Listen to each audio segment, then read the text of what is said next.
Hello, everybody. Welcome to iHearIC Radio. This is episode 112. iHearIC began as a concert series, a free monthly concert series, back in 2009. The radio show started back in 2017. And now I'm reduced to this, just speaking to people in my home via Zoom. Actually, I'm having a good time doing it. I just like to frame it as like, I have to just do this now. I can't do anything I want anymore. My name is Justin, and I'm joined today by a brand new guest to the series. I've got Elly Hofmaier with me today. Hello.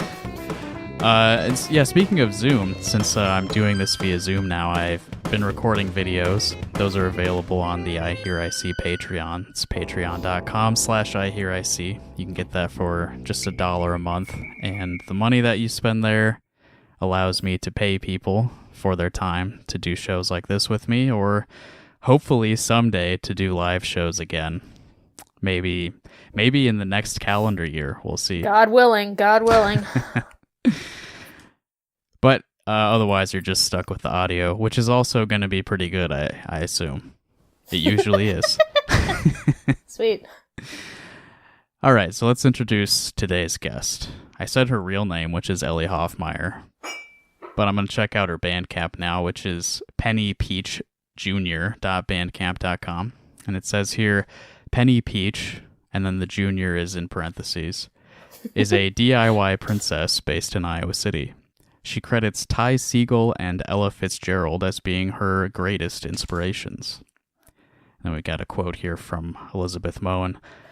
Her band is this perfect combination of jazz, maybe even hints of old country, but it's indie, intense, loud, kind of indie punk vibes. And I assume, Elly, since you put that on your Bandcamp, that you co-sign those descriptions. All the genres. All the genres.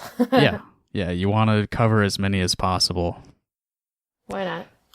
So, one thing right off the bat, since the junior is parenthesized in that little bio there, let's talk about your stage name. I know you used to just go by Elly H, right? Mm-hmm. That's accurate. And when did you start using the name Penny Peach?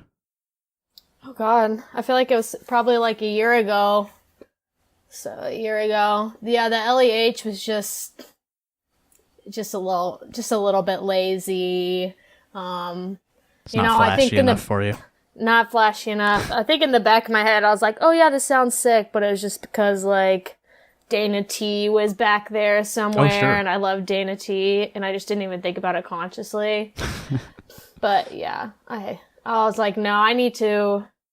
And, having a different moniker from, like, your own name kind of, like, allows you to pursue the character more. Sure. Which I think is from fun. Your real personality, or can be. Yeah, which is just fun. It's just fun. So how'd you settle on the name Penny Peach? So that's actually my mom's maiden name, is Penny Peach. Nice. It's spelled different, but I'm like, gosh, what an iconic name. So yeah, the junior, Penny Peach Jr. Oh, you're her daughter, I am her daughter, so I am the junior. Mm-hmm. Yeah, so it came about pretty easily. And I just like the way, the double P's. Yes, the alliteration. The way it looks, it has a good look to it, so just worked out. Yeah. So are you keeping the junior? You've got it in parentheses there. I, never can decide. I'm like, is it too much? I kind of like switching up. Like the OCs? Sure. It'll be like OCs or VOCs or, the different spellings. It's like, well, I don't know what's going on, but I love it. Yeah, so. And you're pretty young, so maybe eventually you'll, settle into one of the names. You'll end up, hitting it big, going by one name, and then you have to leave it the same going forward. I think that happens to people. So, the reason I invited you on the show, aside from your musical career, we did a podcast together a few months ago now. Time passes differently in our current reality, but you've been hosting Best Show Ever, produced by the Angler Theater, for a while now. When did you start doing that? I think it was like in June. Mm-hmm. Kind of after we like really realized that we weren't going to be able to do shows for a while at the Angler, and it's like, oh, we need another way to deliver on our mission of, inspiring local art, creating community through art. So the podcast was born. Mm-hmm. And you were employed by the Angler prior to that. So Mm-hmm. This was like something new you could do to keep your job. Pretty much. And what is your awesome. job title there? I am the marketing engagement coordinator. Basically, I was on the marketing team, and I kind of just wore a lot of hats, especially like when it came to festivals like Witching Hour and Mission Creek, which never actually happened, but it was mostly just helping out the marketing team and then kind of trying to find creative ways to tell the story of community arts and like what a nonprofit arts venue does for people. So that was sort of my thing, which I'm still it's basically the same thing. Now I just host a podcast. Yeah, there just aren't festivals now. Yeah, exactly. So whose idea was the podcast? How did this begin? I believe it was the brainchild of Andre Perry and John Chickendance, who are my bossies. And yeah, they just came to me and said, we're thinking about making this podcast. We want Savannah to do this and Claire to do this and, Red to do this, and we want you to be the host. And I was like, well, sign me up. Let's do it. Just talk to cool people as a job. Say less. I'm there. And what's, I guess, like the concept of the show? Who are you talking to and what are you talking to them about? Yeah, so the show has a few different segments. The namesake of the show, the Best Show Ever segment, is we talk to people in the Iowa City community, and it doesn't have to necessarily be arts-affiliated people. It's just anyone, a driver, a store owner, a nonprofit worker, what have you, and we just ask them about their favorite live event they've seen in Iowa City and just kind of try to extract, not only what it meant to them, but like what it meant for that event to happen at Iowa City in a certain period of Iowa City, what was the context, how has the city changed, try to just, get historical context as well as like just a meaningful story from someone who was changed by a live show or something like that. Mm-hmm. It's good that you keep it positive, like only the best. You don't only want the best, stories. Not the worst, never the worst. Yeah, and then we it would be also cool, have like actually, I'm just thinking now. It would be cool if you did like a special episode where somebody describes the worst show they've been to. Ever. Yeah, you can do kind of like maybe do it for Halloween. That could be or something juicy. this month. That could be juicy. Mm-hmm. I feel like it's almost easier to think about. Like whenever we ask people what their best show ever is, they're like, "Oh, what a horribly difficult question." Like there's so many, but I feel like if you ask the worst show ever, people would just be like, "Okay, got it. It was this time. It sucked. I lost a tooth." Right. Yeah. Something like that. But yeah, I was gonna say we also interview artists and arts workers as part of the show too, and just kind of see what they've been up to and how pandemic life has affected their work. And it's like, I think part of the vision is like having like an archive of, like what it was like, like kind of like instead of like keeping a journal, like we have this podcast that's a historical document of what people's lives were like while we've been going through this global pandemic. Assuming that at some point life won't be like this again, and we can look back, God willing, and see how we thought about it then. Mm-hmm. So I guess let's turn the tables a little bit. You're used to talking to people and asking them what they've been doing over the past few months, which is what you did with me. I believe it was episode 7 of your show that I was on. Sounds about right. Okay. So now I'm going to ask you the questions that you asked me. Fun. Well, I don't remember exactly what you asked me, but the general kind of I'm pissed. subject matter. Sure. So what have you been doing creatively over the past few months?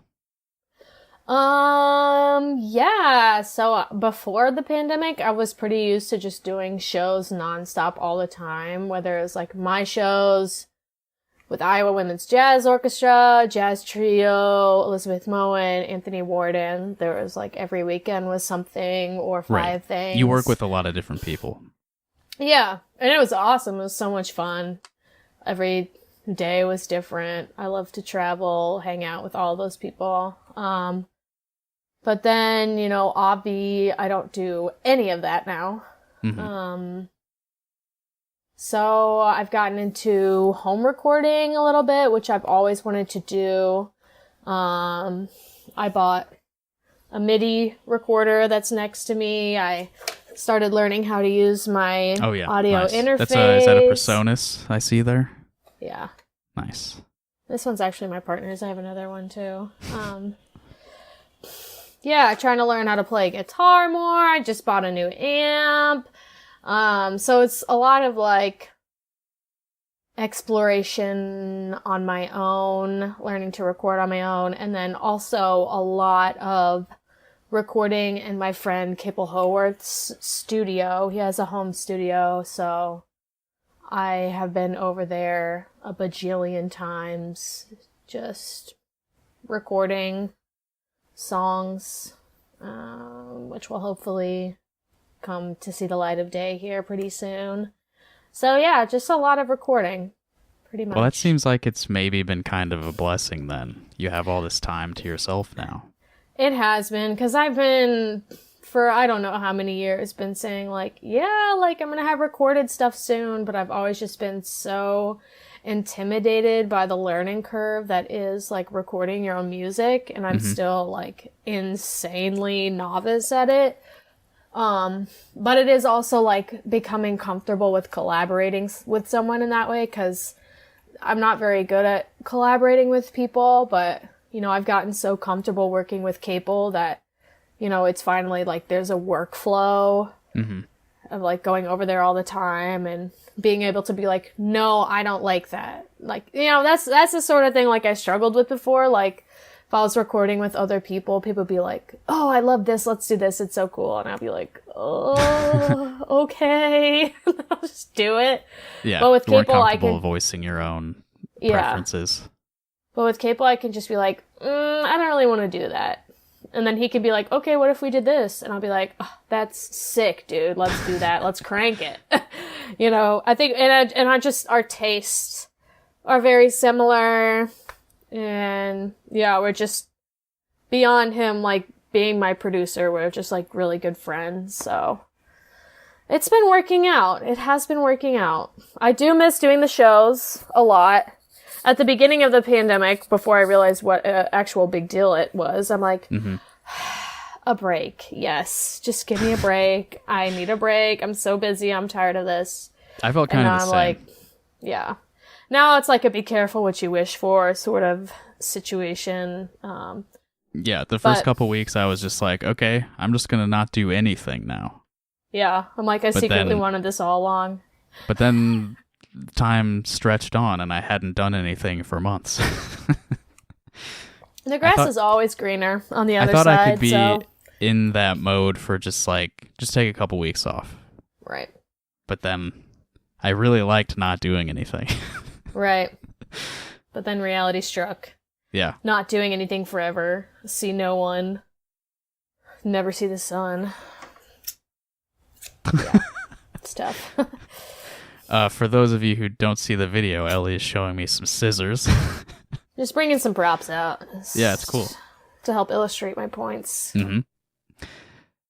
So you mentioned home recording. Have you been doing that in the room that I see you in now? Yep, literally exactly where I'm sitting, which it's, not very treated to, to be a recording space, but I'm just like, this is my desk. This is where we're at. Mm-hmm. I've been using this, you can't see, a little tiny amp for way too long, so I got a big a big one. This is my MIDI recorder. It's right here. I can just go over here like this. Bada bing. Yeah, pretty simple, but it's more to me right now just learning to use a DAW, learning recording techniques. I didn't know literally anything about mixing 3 or 4 months ago, so like learning about that. A lot of YouTube videos, really, more than anything. Yeah, the only real way to learn that kind of stuff is just doing it. Yeah. Yeah, makes a huge difference just like trying to do it first and then being like, oh, I don't know how to do this. Let's try to figure out what this means and type it into YouTube and then they show you and then you go back in and because like, yeah, before I thought I would learn how to do it and then start doing it. It's just like, nah, you really just got to throw yourself into the fire. It's more fun that way. You and don't know what you don't know how to do until you try to do it. Exactly. And you feel like you have more of a stake in it, too, when you're trying to do it. Because, like, when I was recording with Capel at first, I would watch him do stuff and be like, oh, like, I'm learning, I'm watching how he does this. But then when I came home and was trying to do it on my own, I didn't get anything out of just watching him. I had to just do this stuff on my own. So, yeah, it's been a fun journey. Well, I've got your Bandcamp page pulled up, which I assume some of these songs are the ones that you've recorded recently with I don't know if I don't know if any of them are with Capel. Oh, well, yeah, some of them. I know for sure the last one has his name on it. The one you released just like a few days ago.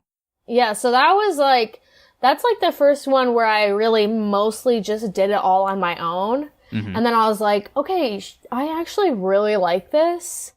And I want to just take it a little bit further so that it can hold its own, especially if, being compared to the other songs that Capel and I have been working on in his studio. So I did all of it, replayed all the instruments, sang, got it all in. And the DAW I'm using, you can only use 8 tracks, which is kind of sucks, but it's kind of like, I don't know, it's kind of interesting to see what you can do with just 8 tracks. Yeah, limitations so I did all that. Can push you in a different challenge direction. You. So I did all that, and then I just took it to Capel to do some mixing stuff. I ended up re-recording the guitar because just this amp I just can't get the sounds I want out of this amp. And then it was kind of fun because Capel just happened to have a friend, Sam Farrell, over. And they were just hanging out, and then I went over to like finish mixing it.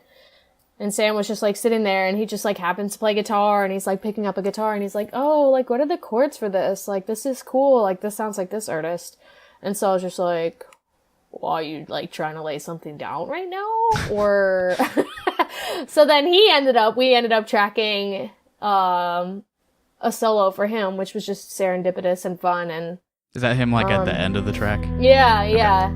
He's just squealing and going ham. So that was fun. And like in my head, I wanted this to be a song where I'm playing all the instruments, just to have one to say like, look, mother truckers, yeah, I can do it, okay? Yeah, I did this all by myself. I did this all by myself. But then Sam just happened to be there, and like I loved what he was like noodling. I'm like, this is just too, this is the gods telling us that you need to lay down, so just lay down on this. Serendipity, so it was. That he happened to be there. Precisely. And the song we're talking about is What Do You Want From Me, which is the most recently released track on Elly's Bandcamp page. He just put this out on the 9th. Yep. Let's go back a bit further. Like, when did you start writing this? Like, where did this song come from? Oh, I actually started writing this my junior year, because I remember being in my tiny ass room. And it really just started as, it's literally just like 3 notes repeated over and over again. And it's just because I just can't play guitar, and I extra couldn't play guitar then very well. So it was just like, oh yeah, I can do this. And it just sounds a little spooky. And then I just had it in the back pocket for a really long time. And then, when I like came to sit down, I'm like, okay, I want to like work on something, recording something. How about this song? It's super easy. And then when I sat down to start recording it, I was like just messing around on my MIDI controller. And then, there's a piano sound. I'm like, oh, this sounds really cool. So then I like start playing with that. And then, I found some other sort of like weird wind sounding, like crazy ambient sounds. So I started playing around with that. And then, I had worked on the guitar solo for my no touching sessions. Already had that. So it just sort of accumulated over time. Just when I like just sat down with it. Yeah. Do you mind if I dig into the lyrics a little bit? Oh, sure. Okay. Since you have them listed here, you're one of those people who puts a lot of info on your Bandcamp page, which is nice. Am I? Cool. I mean, a lot of people, they just like upload the music and then no credits, no lyrics or anything. But oh, right. With you, it's I want to make sure everyone gets credited. Yeah. That's for sure. Yeah. All right, the lyrics. I'll just recite them to you. Oh, please. I love this. What do you want from me? Because it seems you want it all. You want everything. Packaged in a waist size small. What do you want from me? Because my ego doesn't fit inside a Barbie doll or in skin-tight dresses. I love this as a little spoken word performance. That's dope. Yeah. Pretty, it's basically like world, the patriarchy. Mm-hmm. I'm not naturally skinny. Why do you want me to feel like I need to be? I don't know, kind of, basically, or like just being frustrated with all the attention that I feel like I have to give to my appearance. Mm-hmm. I think that's what it was. And this was sort of a time when I was like, had a mild eating disorder, slightly. Yeah. So that was kind of like, just kind of reckoning with that. Like, I know this isn't good for me, but I'm doing it anyways because I feel the pressure, the like unspoken subliminal pressure to like just like be skinny and hot. And it's never really been, a big interest, but at this time I just felt the pressure extra. I guess college, I guess. Sure, yeah.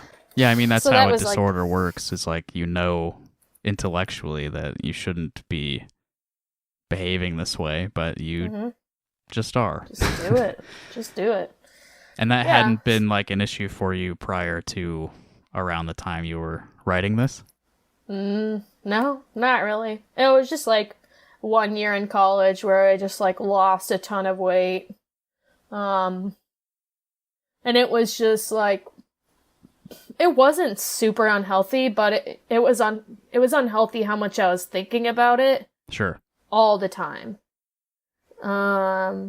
Like, I mean, I'm sure this happens with any gender, but just like every single day, multiple times a day, thinking about how much you want to lose weight or like have a different hairstyle, and like how absolutely pointless it is to spend that much energy thinking about such a pointless, basically, thing. So that was, that was basically the inspo. And just being frustrated.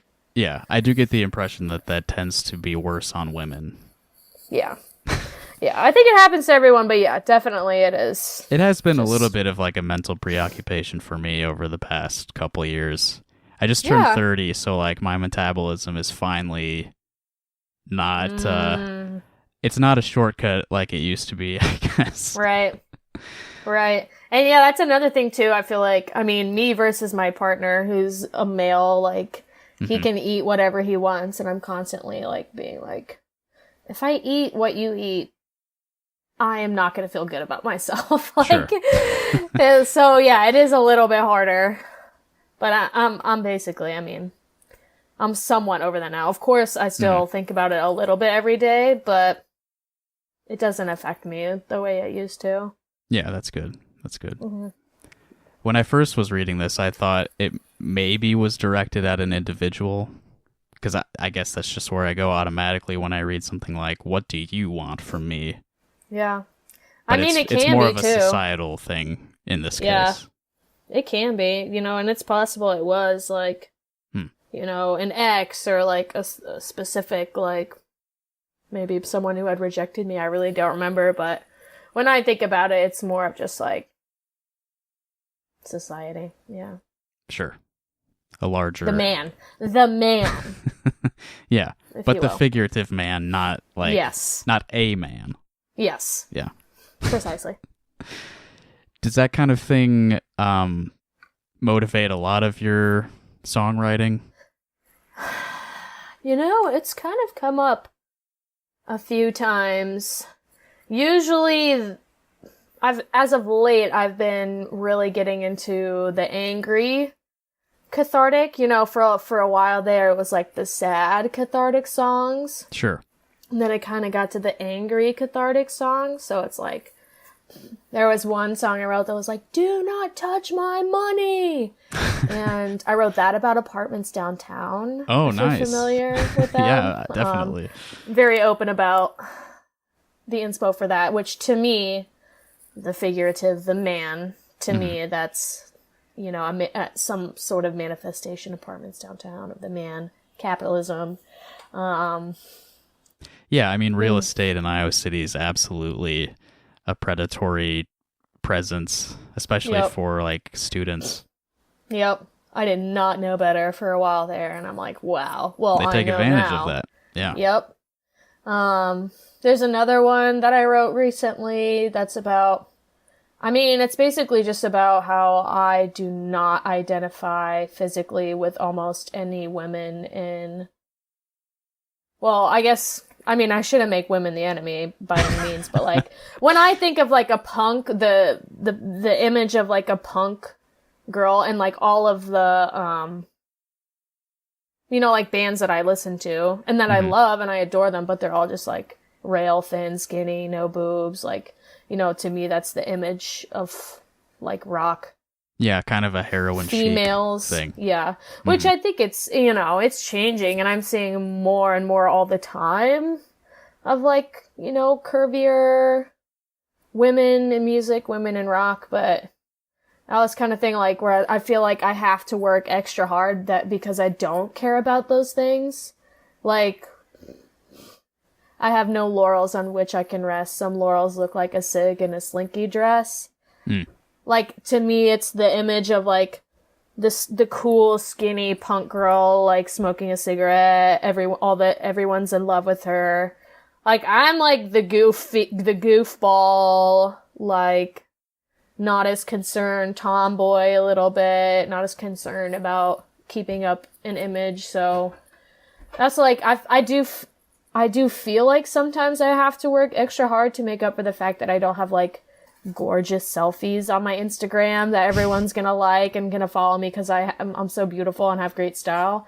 But also, by the end of the song, it's about how I think having those, I guess not being as concerned with that has made me a better person, because I think I'm funnier, smarter. Like, I try to, I make up for what I don't care about appearance-wise in other ways, like by being more creative. Like, I don't rest on my appearance, you as have who I am.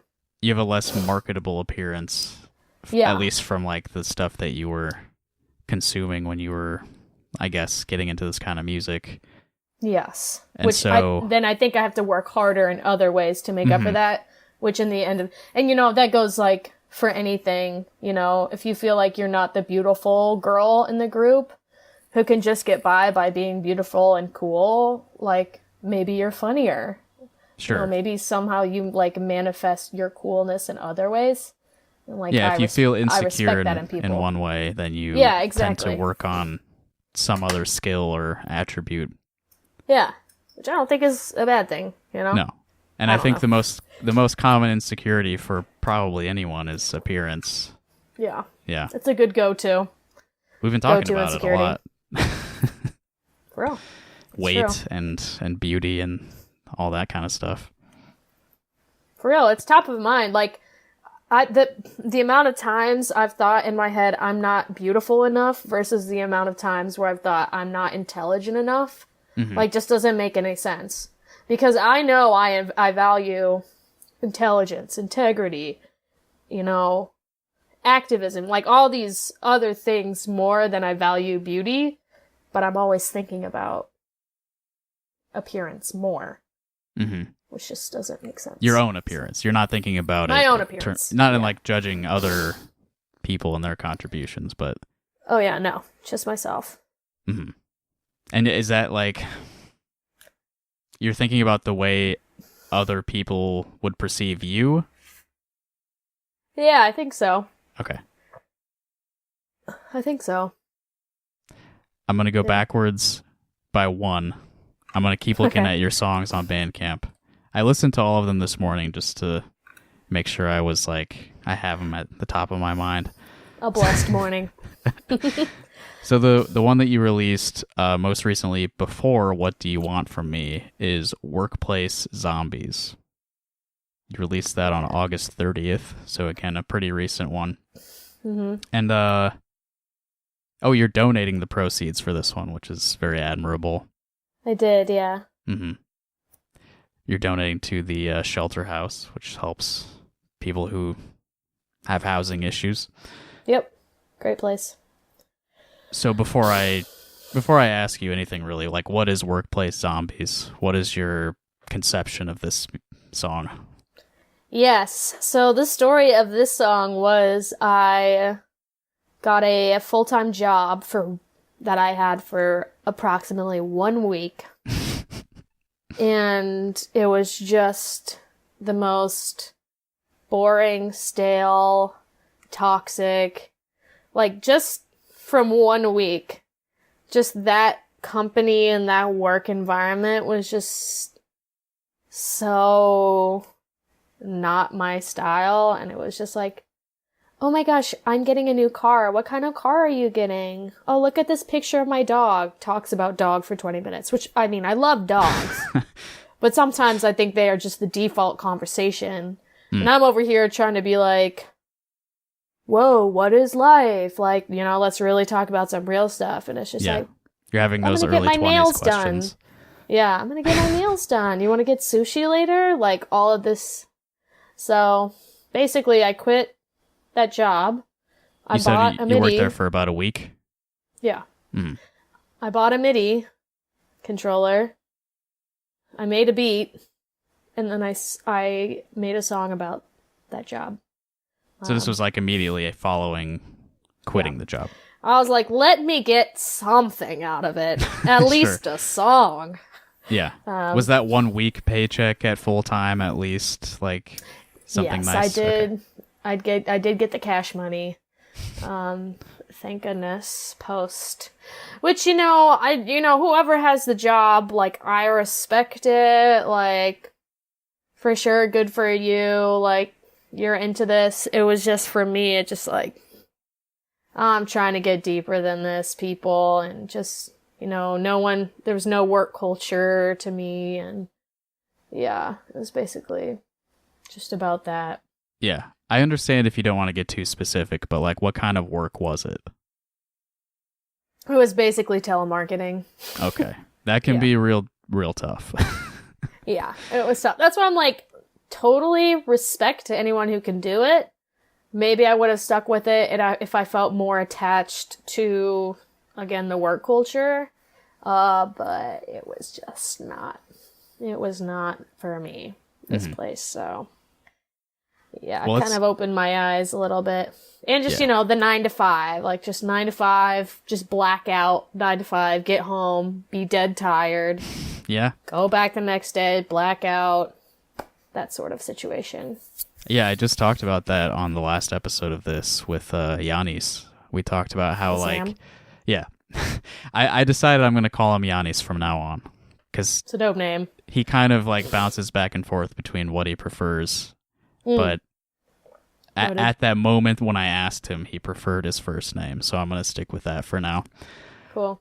And we talked about how, like, having a regular job like that, like a regular schedule, it can be beneficial because you're like at the same place from this time to this time, and you can like arrange the rest of your life around that. But also, we felt like there's kind of like a limited amount of time where you can really handle that without it having some sort of detrimental effect on you mentally / emotionally.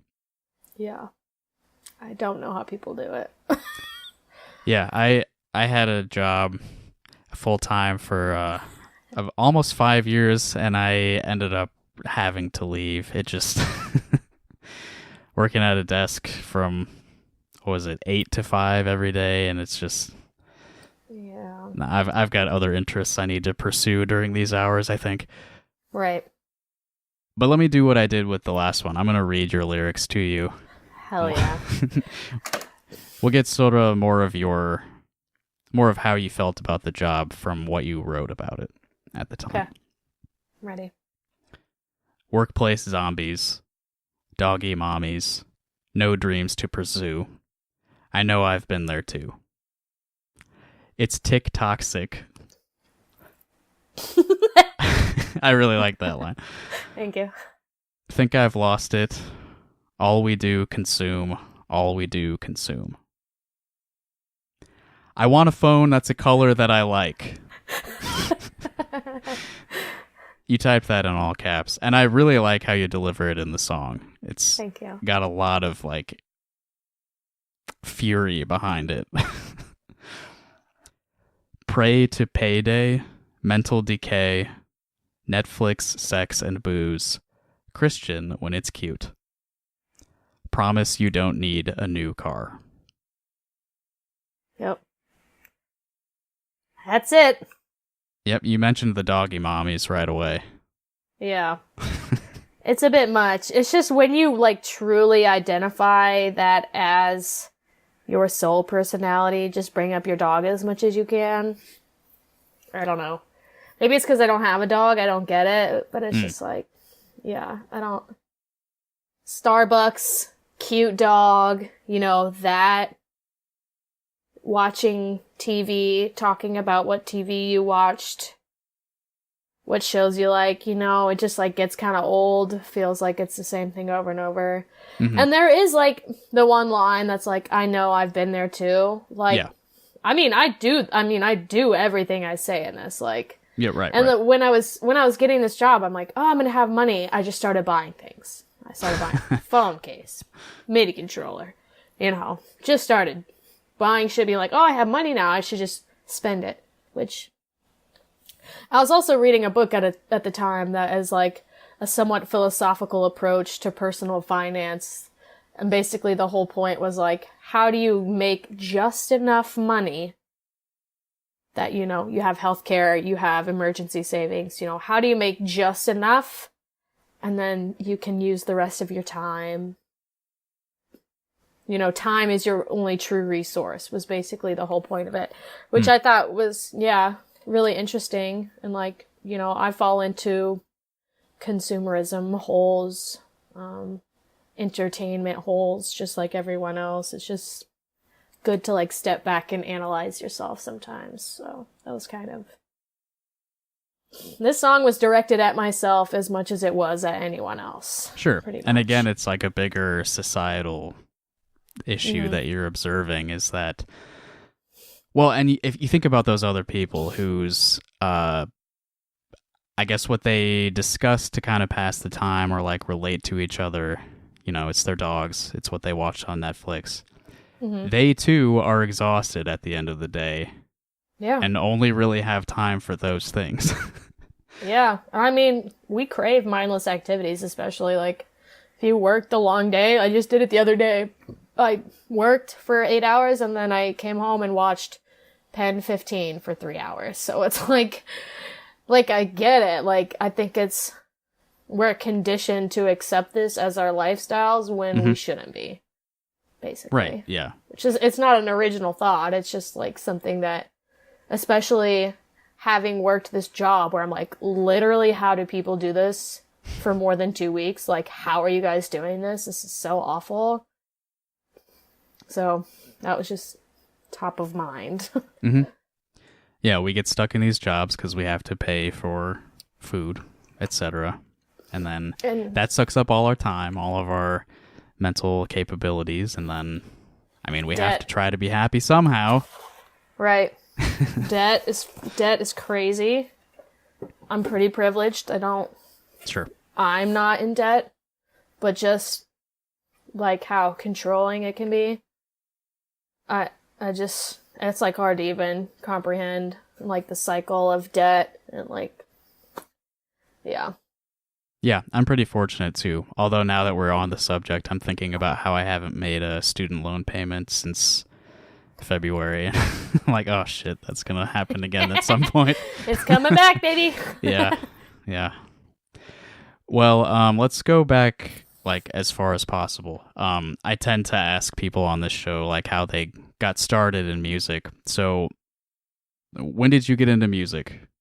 Maybe like the first time you performed, first time you maybe were in a choir or ensemble or something. Well, I have always been interested in performing. I will blame my parents because they exposed me to really great music at a young age, and continued to. Like, my dad shows me the coolest bands. Like, it's not me showing him the OCs in Ty Segall. It's him being like, hey, I got you tickets for the show. You should go. Oh, nice. And then I go, and I'm like, why do you know this? So your dad why is do you cooler know than about you? this super sick? Yes, literally. Nice. I say it all the time. I own up to it. So that, yeah, I was blessed with that. But I mean, like, as far back as I can remember, there's like videos of me writing songs, performing them, doing dances. I started dance when I was really young. I did choir the whole time you do choir. And then, eventually did show choir and jazz choir and dance team. Basically anything that related to music I was doing. Besides band. I did quit band. But you were in band. I was in band when I was in middle school. It was fun. But I was also doing sports. It was kind of a lot. And also, like, reflecting back on it, it was like, I don't know if I would say it's sexist or it was just very hands-off, but the girls always had to play the freaking bells while the guys got all of the snare drum. So you were a percussionist. Yes. The guys got all the snare drum and the auxiliary percussion and the cymbals. And I got so sick of it. I'm like, I don't want to play the xylophone anymore. Even though it was the hardest instrument to play, which is like, that's why the girls had to do it, because... Yeah. Your gender is more fellas. melodically inclined. I don't know what it was. Or just like the group of it, or just because we constantly had to keep playing the bells because the guys would just run over and grab all the cool snare drum parts. And they just like, want okay, to fine. hit sticks on things loudly. Yeah. Total tween dude thing to pursue. Well, I won't throw like all band directors under the bus, but there is, yes, some inherent sexism in the way that those groups are directed. Like, girls typically have to play like the higher woodwinds. It's not that they have to. It just like it ends up just that sort way. of And it's not always like a person telling you like you should play the flute. It's like you see girls playing the flute, and it's like, I guess that's the one I play. Yep. Yeah. I do remember, like, I wanted to play the tuba. Like, when they sent, the instruments, all the kids got to test it for the first time in, like, 5th grade. Like, I wanted to play the big giant one.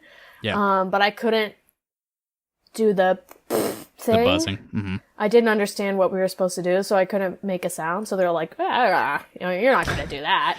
If you can't do it in the first 2 minutes, like, you're never... I'm like, no one told me how to do it. They just expected us to jump in. So I'm like, okay, fine. I'll just play the sticks, I guess. So yeah, I started doing percussion, and then yeah, I think it was honestly they would just like throw all the percussion parts. They'll be like, all right, percussion sheet music is on this table back there. And then the guys would all run over and grab all the timpani and snare ones. And then the girls would just be like, all right, here. There was one time, though, where we did a Beach Boys song. I don't remember which one. Mm-hmm. And they wanted to have a trap set. And so we all auditioned to play the trap set. Yeah. You got it? Nope. It's pretty... That was my 15 minutes of fame. Yeah. How'd you do? I nailed it. Yeah. Which says that my dad actually taught me, like, you know, like the most basic drum beat, because we had a drum set at my house. Okay. So he taught me the most basic one before that was even a thing. So I'm like, I'm gonna do this. You had a little bit of an advantage. Yeah. I did. Yeah. Do you still drum at all? I have up here. There is a drum set. I have let people use it. And it's actually like my parents. It's my dad's drum set, and they like want it back.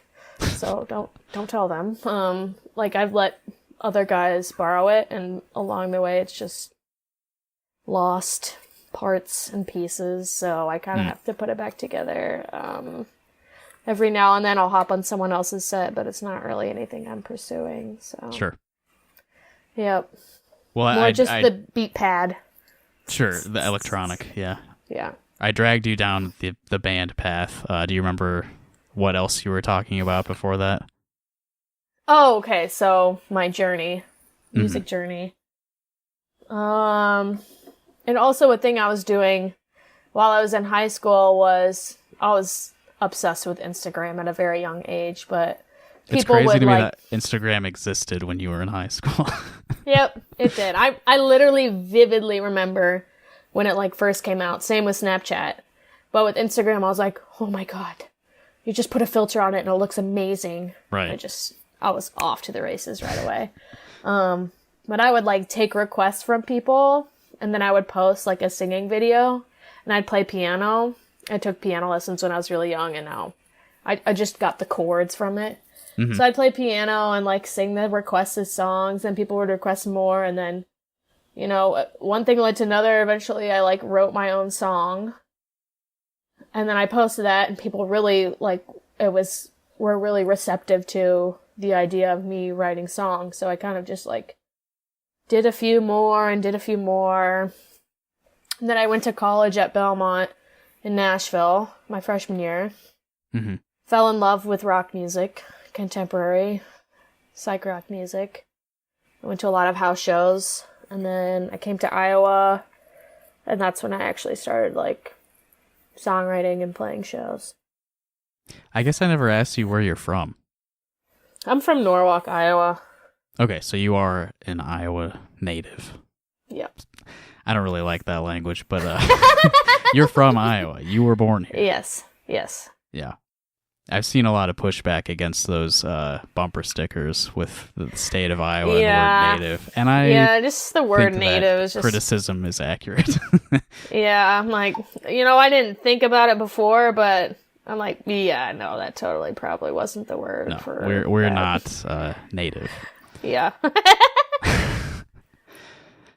Accurate. Yeah.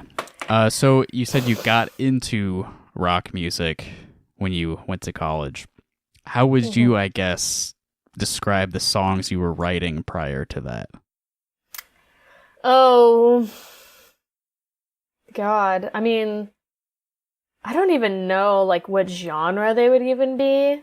Mm-hmm. Especially because I didn't know how to play guitar at all, so I would just, like, play chords on the piano and just, like, I would just say literally songwriter. Mm-hmm. Just, like, real simple, like, chord and then you sing a melody over it? Yeah, pretty much.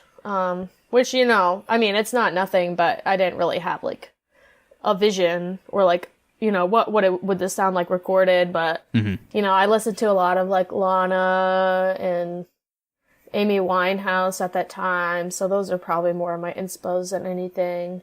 But yeah, like, Nashville, obviously, crazy good music scene, crazy good house show scene. And I was like a little dweeb my freshman year. I was not cool at all. Like, exclusively wore clothes from, like, Target. Like, that's cool. Just, I was just so extra with my personality because I was, like, trying to, like, I don't know, meet people and yeah, like what we were talking about earlier. Be an impressive like, person. Yeah. No, not so much extra. focus on your appearance, but you just make up for it with yourself.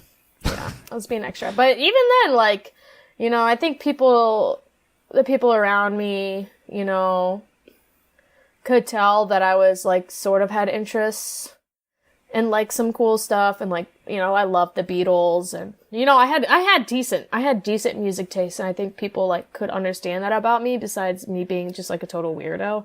So I went to a lot of house shows. They were really cool. I mean, it was almost always just, like, white dudes playing rock music, but, you know, so be it. And then... It's a very powerful industry. Yeah. But yeah, I mean, I fell in love with, like, DIY my first year in Nashville, and then I just saw some of the best shows. I went and saw Eagles of Death Metal. I saw Ty Segall for the first time. Fell in love with Ty Segall. He's one of my favorites now. Just saw a lot of great shows that year. So that definitely had a huge impact on me. And then when I came to Iowa, I just, like, had a better sense of who I was and the kind of music I wanted to make, and it just progressed there. Mm-hmm. Is that around, like, when you started playing guitar more? When did you pick up a guitar, I guess? Like, tiny bits my freshman year, and then the summer after my freshman year, quite a bit, and then just more and more after that, and it was all just, like... And I had learned to play the ukulele first, which is my dark past, but no, ukuleles are cool. They're a great place to start. Yeah, there's nothing wrong with that. And it was a foundation of your guitar future. Yeah, it is a great transition. And, like, you know, I mean, literally just having tiny hands, like, it's intimidating.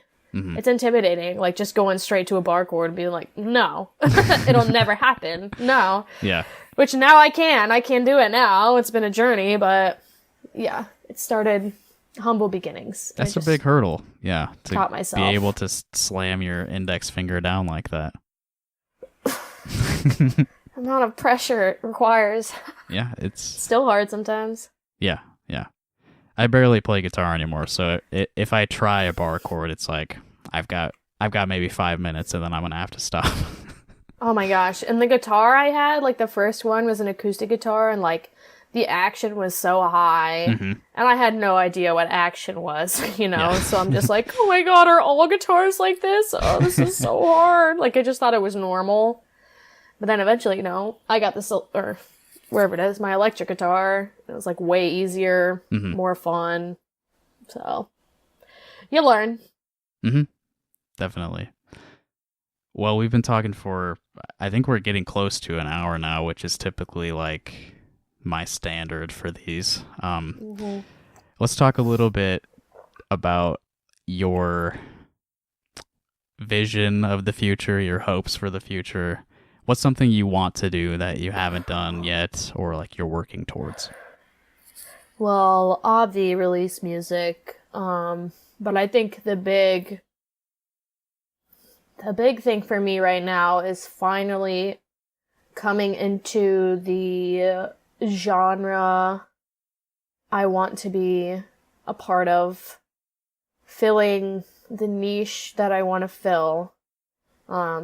So, like, we have a show on Thursday at the Apple Orchard, which will be interesting, but it's the only show I've had since however long, and, like, we just had our first full band practice today because of a lot of things, but, you know, finally finding the right people to play with the right same interests as mine, and a similar vision of what I want to do, and that this is, like, the first time that's really felt like it's been happening. So that's big, and just, like, moving forward with that, like, playing. Today was the first time this new formation of people have played together. And, like, I was just, like, so excited about it. Like, I was having so much fun. Like, finally getting into the genre and style I wanted to be in. So, that's big. And then being able to perform the way I want to perform, I'm so sorry, is something, I mean, I want to play shows really bad, which is gonna be some time, but yeah, I guess just not to be cliche, but finding my sound is what's going on right now. When you say performing the way that you want to perform, do you have like a specific something in mind? Yes. Ty Segall, KEXP, with the baby mask, the like licorice whip or whatever. It's just more like being the like performance artist, and I've always, beyond just music being something I've gravitated to, performance has been something I gravitated to. Like when I was a kid and I was in dance, like I was always the one doing like the crazy faces.